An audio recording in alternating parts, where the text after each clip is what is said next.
প্রশ্ন রবীন্দ্রনাথ ঠাকুর। মাগো আমায় ছুটি দিতে বল, সকাল থেকে পড়ছি যে মেলা।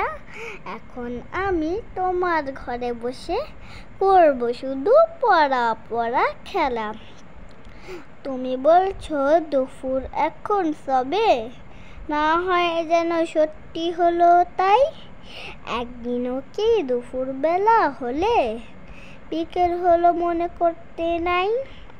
আমি তো বেশ ভাবতে পারি মনে, সূর্য ডুবে গেছে মাঠের শেষে। বাগদি বুড়ি চুবড়ি ভরে নিয়ে শাক তুলছে পুকুর ধারে এসে। আধার হলো মাদার গাছের তলা, কালি হয়ে এলো দিঘির জল।